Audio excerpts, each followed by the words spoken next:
ಬನ್ನಿ ಇವತ್ತು ಒಂದು ಕುತೂಹಲಕಾರಿ ಕಥೆಯನ್ನ ನೋಡೋಣ. ಇದು 1979ರಲ್ಲಿ ಒಂದು ಬೋರ್ಡಿಂಗ್ ಶಾಲೆಯಲ್ಲಿ ನಡೆದ ಘಟನೆ.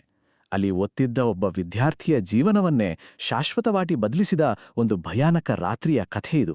ಈ ಒಂದು ವಾಕ್ಯದಲ್ಲೇ ಗೊತ್ತಾಗುತ್ತೆ ಈ ಘಟನೆ ಆ ವ್ಯಕ್ತಿಯ ಮನಸ್ಸಿನ ಮೇಲೆ ಎಷ್ಟು ಆಳವಾದ ಪರಿಣಾಮ ಬೀರಿದೆ ಅಂತ.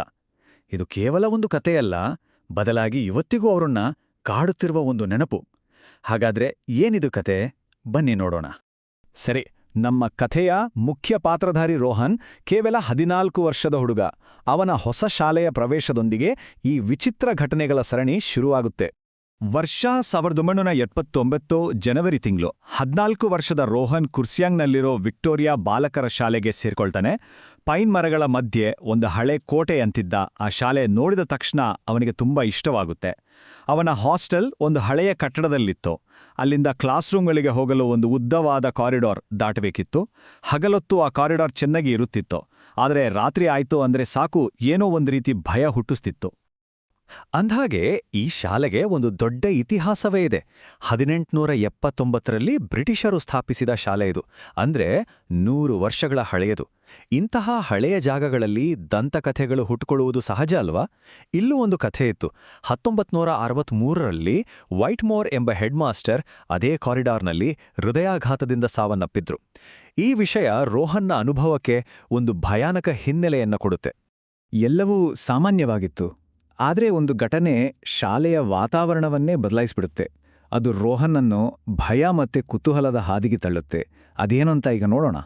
ಮೊದಲ 3 ದಿನಗಳು ಆರಾಮವಾಗಿ ಕಳೆದವು. ಆದರೆ 4ನೇ ರಾತ್ರಿ ಸರಿಸುಮಾರು ಮಧ್ಯರಾತ್ರಿ 2 ಗಂಟೆಗೆ ರೋಹನ್ಗೆ ಇದ್ದಕ್ಕಿದ್ದಂತೆ ಎಚ್ಚರವಾಯಿತು. ಯಾಕಂದ್ರೆ ಹೊರಗೆ ಯಾರೋ ಭಾರವಾದ ಲೆದರ್ ಶೂಸ್ ಹಾಕ್ಕೊಂಡು ನಡೆದಾಡೋ ಶಬ್ದ ಸ್ಪಷ್ಟವಾಗಿ ಕೇಳುತ್ತಿತ್ತು. ಆ ನೀರವ ರಾತ್ರಿಯಲ್ಲಿ ಆ ಶಬ್ದ ನಿಧಾನವಾಗಿ ಅವನ ಕೋಣೆಯ ಕಡೆಗೆ ಬರ್ತಿತ್ತು. ಬೆಳಿಗ್ಗೆ ಎದ್ದು ತನ್ನ ಸ್ನೇಹಿತರಿಗೆ ಈ ವಿಷಯ ಹೇಳಿದಾಗ ಎಲ್ಲರೂ ಅವನನ್ನ ಕೀಲಿ ಮಾಡಿದ್ರು. ಏನೋ ಕೆಟ್ಟಗನ್ಸ್ಕೊಂಡಿದ್ಯಾ ಬಿಡು, ಇಲ್ಲಿ ಬೆಟ್ಟಗಳಲ್ಲಿ ಗಾಳಿ ಜೋರಾಗಿರುತ್ತೆ, ಅದೇನೋ ಶಬ್ದ ಬಂದಿರುತ್ತೆ ಅಂತೆಲ್ಲ ಹೇಳಿದ್ರು. ಆದರೆ ವಿಮಲ್ ಅನ್ನೋ ಒಬ್ಬ ಸೀನಿಯರ್ ಮಾತ್ರ ಇದನ್ನು ತುಂಬ ಗಂಭೀರವಾಗಿ ತೆಗೆದುಕೊಂಡ. ಅವನು ಕೇಳಿದ ಮೊದಲ ಪ್ರಶ್ನೆ, ನೀನು ಬಾಗಿಲು ತೆರೆದಿಯಾ ಅಂತ. ಅಷ್ಟೇ ಅಲ್ಲ, ಒಂದು ಎಚ್ಚರಿಕೆನೂ ಕೊಟ್ಟ. ಏನೇ ಆಗ್ಲಿ ರಾತ್ರಿ 2 ಗಂಟೆ ನಂತರ ಆ ಬಾಗಿಲನ್ನು ಮಾತ್ರ ತೆರೆಯಬೇಡ. ಆಗ ವಿಮಲ್ ಶ್ರೀ ವೈಟ್ಮೋರ್ ಅನ್ನೋ ಹಳೆಯ ಹೆಡ್ಮಾಸ್ಟರ್ ಬಗ್ಗೆ ಹೇಳ್ತಾನೆ.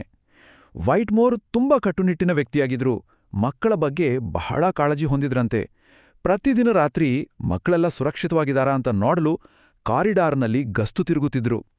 1963ರಲ್ಲಿ ಹೀಗೆ ಗಸ್ತು ತಿರುಗುತ್ತಿರುವಾಗಲೇ ಅವ್ರಿಗೆ ಹೃದಯಾಘಾತವಾಗಿ ಅದೇ ಕಾರಿಡಾರ್ನಲ್ಲಿ ಪ್ರಾಣ ಬಿಟ್ರು ಅಂತ ಹೇಳಲಾಗುತ್ತೆ.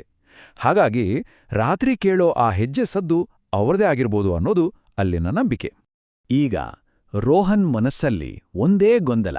ಒಂದು ಕಡೆ ಭಯ, ಇನ್ನೊಂದು ಕಡೆ ಕುತೂಹಲ. ಕೊನೆಗೆ ಆ ಶಬ್ದದ ರಹಸ್ಯವನ್ನ ತಾನೇ ಪರೀಕ್ಷಿಸಲು ಅವನು ನಿರ್ಧರಿಸ್ತಾನೆ. ಆ ನಿರ್ಣಾಯಕ ಕ್ಷಣ ಈಗ ಬರುತ್ತೆ. ಅದೇ ರಾತ್ರಿ ರೋಹನ್ಗೆ ನಿದ್ದೆನೇ ಬರಲಿಲ್ಲ. ವಿಮಲ್ನ ಎಚ್ಚರಿಕೆ ತಲೆಯಲ್ಲಿ ಓಡ್ತಲೇ ಇತ್ತು. ಆದ್ರೂ ಅವನೊಳಗನ ಕುತೂಹಲವನ್ನ ತಡೆಯೋಕೆ ಆಗ್ಲಿಲ್ಲ. ಗಡಿಯಾರದಲ್ಲಿ ಸರಿಯಾಗಿ ಬೆಳಗಿನ ಜಾವ 2 ಗಂಟೆ ಆಯಿತು. ಅವನು ನಿಧಾನವಾಗಿ ಎದ್ದು ಹೋಗಿ ಬಾಗಿಲನ್ನ ತೆರೆದ. ಅವನು ಬಾಗಿಲು ತೆರೆದಿದ್ದೇ ತಡ ಕಾರಿಡಾರ್ನಲ್ಲಿದ್ದ ಹಳದಿ ಬಣ್ಣದ ಲೈಟ್ಗಳು ದಿಢೀರಂತ ವೇಗವಾಗಿ ಮಿನುಗಲು ಶುರುವಾದವು.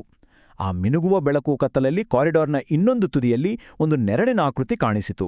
ಭಾರವಾದ ಬೂಟುಗಳ ಶಬ್ದ ಮತ್ತೆ ಶುರುವಾಯಿತು. ಈ ಬಾರಿ ಆ ನೆರಳು ನಿಧಾನವಾಗಿ ಅವನ ಕಡೆಗೆ ಬರುತ್ತಿತ್ತು. ಆ ಆಕೃತಿ ಹತ್ತಿನ ಬಂದಂತೆ ರೋಹನ್ನ ಹೃದಯ ಬಡಿತ ಜೋರಾಯಿತು. ಅದರ ಕಾಲಲ್ಲಿ ಹೊಳೆಯುತ್ತಿದ್ದ ಕಪ್ಪು ಬೂಟುಗಳು, ಕೈಯಲ್ಲಿ ಒಂದು ಹಳೆಯ ಹಾಜರಾತಿ ಪುಸ್ತಕ ಮತ್ತು ಆ ಮುಖ ಒಂದು ಹಳೆಯ ಫೋಟೋ ಥರ ಒಣಗಿ ಬಿಳಿಚ್ಕೊಂಡಿತ್ತು. ಆದರೆ ಎಲ್ಲಕ್ಕಿಂತ ಭಯಾನಕವಾಗಿದ್ದು ಅದರ ಕಣ್ಣುಗಳು. ಅವು ಬೆಳಕಿಗೆ ಹೊಳೆಯುತ್ತಿದ್ದವು, ಆದರೆ ಅವುಗಳಲ್ಲಿ ಜೀವವೇ ಇರಲಿಲ್ಲ. ಗಾಜಿನಂತೆ ನಿರ್ಜೀವವಾಗಿದ್ದವು. ಆ ಆಕೃತಿ ಅವನನ್ನೇ ನೋಡಿ, ಹಾಜರಾತಿ ಸಮಯ ಅಂತ ಒರಟಾದ ಉಸಿರು ಕಟ್ಟಿದ ಧ್ವನಿಯಲ್ಲಿ ಹೇಳಿತು. ಅಷ್ಟೇ. ಭಯದಿಂದ ರೋಹನ್ ಬಾಗಿಲು ಮುಚ್ಚಲು ಪ್ರಯತ್ನಿಸಿದ. ಆದರೆ ಯಾವುದೋ ಕಾಣದ ಶಕ್ತಿ ಬಾಗಿಲನ್ನ ಹೊರಗಿನಿಂದ ತಳ್ಳುತ್ತಿರುವ ಹಾಗೆ ಭಾಸವಾಯಿತು. ಹೇಗೋ ಹೋರಾಡಿ ಬಾಗಿಲು ಮುಚ್ಚುವ ಬದಲು ಅವನು ಪಕ್ಕದಲ್ಲೇ ಇದ್ದ ಬಾತ್ರೂಮ್ ಒಳಗೆ ಓಡಿಹೋಗಿ ಬಾಗಿಲು ಹಾಕೊಂಡ. ಸರಿ, ಆ ಭಯಾನಕ ರಾತ್ರಿ ಕಳೆಯಿತು. ಆದರೆ ಮಾರನೇ ದಿನ ಬೆಳಿಗ್ಗೆ ಏನಾಯ್ತು ಗೊತ್ತಾ? ಅಲ್ಲಿ ದುಸ್ವಪ್ನಕ್ಕೂ ವಾಸ್ತವಕ್ಕೂ ಇದ್ದ ಗೆರೆ ಸಂಪೂರ್ಣವಾಗಿ ಅಳಿಸಿ ಹೋಗಿತ್ತು. ಬೆಳಗ್ಗೆ 5 ಶಾಲೆಯ ಗಂಟೆ ಬಾರಿಸಿದಾಗ ರೋಹನ್ಗೆ ಎಚ್ಚರವಾಯಿತು.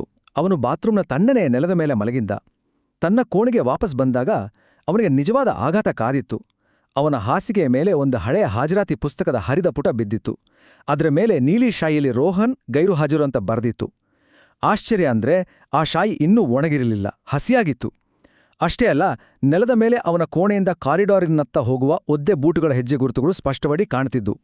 ಈ ಅನುಭವದಿಂದ ರೋಹನ್ ಸಂಪೂರ್ಣವಾಗಿ ಕುಸಿದು ಹೋದ. ತನಗೆ ತೀವ್ರ ಜ್ವರ ಬಂದಿದೆ ಅಂತ ಸುಳ್ಳು ಹೇಳಿ ತನ್ನ ಪೋಷಕರಿಗೆ ಕರೆ ಮಾಡಿದ. ಅವರು ಬಂದು ಅವನನ್ನು ಮನೆಗೆ ಕರೆದುಕೊಂಡು ಹೋದ್ರು. ಆ ಭಯಾನಕ ಘಟನೆಯ ನಂತರ ರೋಹನ್ ಮತ್ತೆಂದೂ ಆ ಶಾಲೆಯ ಮೆಟ್ಟಿಲನ್ನು ಹತ್ತಲೇ ಇಲ್ಲ. ಹಾಗಾದ್ರೆ ಅಂದು ನಡೆದಿದ್ದು ನಿಜವೇ ಅಥವಾ ಭ್ರಮೆಯೇ? ದಶಕಗಳಿಂದ ರೋಹನ್ನನ್ನು ಕಾಡುತ್ತಿರುವ ಆ ದೊಡ್ಡ ಪ್ರಶ್ನೆ ಅಂದ್ರೆ ಇದೆ. ಒಂದು ಕಡೆ ವೈದ್ಯಕೀಯ ವಿವರಣೆ, ಇನ್ನೊಂದು ಕಡೆ ನಿರಾಕರಿಸಲಾಗದ ಸಾಕ್ಷಿ. ಇಲ್ಲಿ 2 ವಾದಗಳಿವೆ. ಒಂದು ಕಡೆ ಡಾಕ್ಟರ್ಗಳು ಹೇಳೋದು ಬಹುಶಃ ಅವನಿಗೆ ತೀವ್ರ ಜ್ವರ ಇತ್ತೇನೋ, ಅದರಿಂದ ಈ ರೀತಿ ಭ್ರಮೆ ಉಂಟಾಗಿರ್ಬೋದು ಅಂತ. ನಿಜ, ಜ್ವರದಲ್ಲಿ ಬೀಳೋ ಕನಸುಗಳು ತುಂಬಾ ನೈಜವಾಗಿರುತ್ತವೆ. ಆದರೆ ಇನ್ನೊಂದು ಕಡೆ ರೋಹನ್ ಇವತ್ತಿಗೂ ತನ್ನ ಹತ್ರ ಆ ಹಾಜರಾತಿ ಪುಟ ಇದೆ ಅಂತ ಹೇಳ್ತಾರೆ. ಅಷ್ಟಕ್ಕೂ ಒಂದು ಭ್ರಮೆ ಅಥವಾ ಕನಸು ನೆಲದ ಮೇಲೆ ಒದ್ದೆ ಹೆಜ್ಜೆ ಗುರುತುಗಳನ್ನಾಗಲಿ ಅಥವಾ ಇನ್ನೂ ಹಸಿಯಾಗಿರುವ ಶಾಯಿಯನ್ನಾಗಲಿ ಹೇಗೆ ಸೃಷ್ಟಿಸಲು ಸಾಧ್ಯ?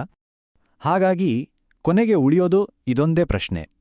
ಒಂದು ವೇಳೆ ಅಂದು ರಾತ್ರಿ ನಡೆದಿದ್ದು ಕೇವಲ ಜ್ವರದಿಂದ ಉಂಟಾದ ಭ್ರಮೆ ಆಗಿದ್ರೆ, ಆ ಹಾಜರಾತಿ ಪುಸ್ತಕದ ಪುಟ ಮತ್ತು ಆ ಒದ್ದೆಯಾದ ಹೆಜ್ಜೆ ಗುರುತುಗಳು ಎಲ್ಲಿಂದ ಬಂದವು? ಬಹುಶಃ ಆ ಕಾರಿಡಾರ್ನಲ್ಲಿ ನಿಜವಾಗ್ಲೂ ಏನಾಯ್ತು ಅನ್ನೋದು ಯಾರಿಗೂ ತಿಳಿದೇ ಉಳಿದುಹೋಗೋ ರಹಸ್ಯವೇನೋ.